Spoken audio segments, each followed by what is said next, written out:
Jim Alexander here with Real Talker at the premiere of the Creatress. Fran Drescher, Peter Bogdanovich, all the big names are here on the red carpet. I'm going to talk to them, so stay tuned for my interviews. It's windy, warm, we're in Westwood. It's coming up next. So you're a star of the film. How does it feel to be kind of the center of this all that we're talking about today?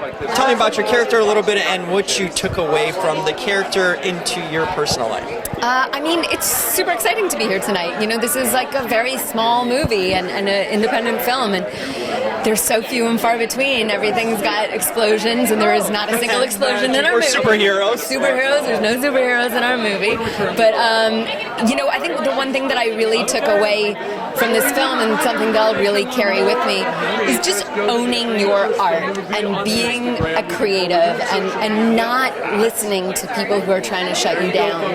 Because Erin really is up against all of these people who are telling her no or trying to make her into something that she's not, and she fights, and it's ugly, and she's not a perfect character, and I love playing people. That's relatable then. That's good. Super relatable, and it's really it made me realize that the struggle is part of the art, and that sometimes you've got to go through it to come out on the other side. So I try to enjoy my moments more in between now.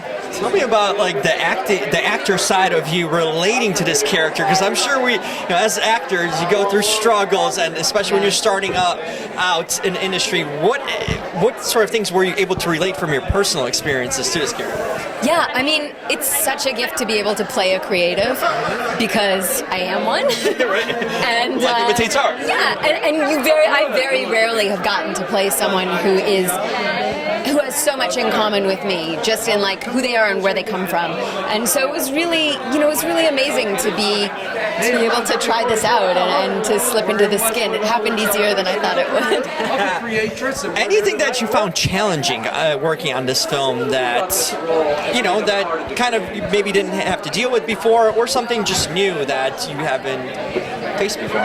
You know, I think one of the most incredible things about this movie is that there is this sort of fractured timeline, and that we're dealing in realities and truths and what's real and what's true, and there's all of these ups and downs sort of dealing with the timeline. And for me, it was wildly confusing in the script. The script was so well written, and Jason had such a clear idea of what was going on, and it was just that was the trick on the day, was making sure that we were in the right place at the right time, dealing in the right version of reality, without spoiling anything. Don't worry.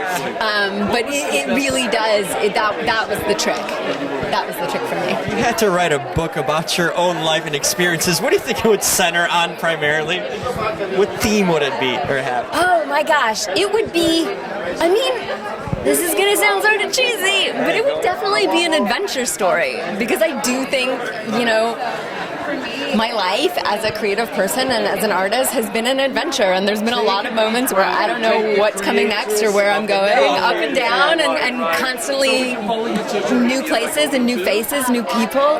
And so I guess my book would be an adventure story. That's kind of an awesome way to live, I guess. So speaking of adventures, any adventures you have going on this summer? Any plans, any trips? Oh, I just got back from Spain. It was really wonderful. Anything that you specifically experienced there or saw that you really were impressed with? Or? You know what? I rented a house in the middle of nowhere, and was like totally in the middle of nowhere, and for someone who lives in big city, that's kind of an amazing feeling. Was it more freaky or exhilarating? It was exhilarating, and it was really relaxing. I gotta say, it was really beautiful. I don't know why it popped in my head Midsummer. And that movie, I know, isolating and stuff. Everyone thinks it's a horror movie. Well, perfect. I'm looking forward to seeing this movie. Thank you so much. I appreciate it. Nice to meet you.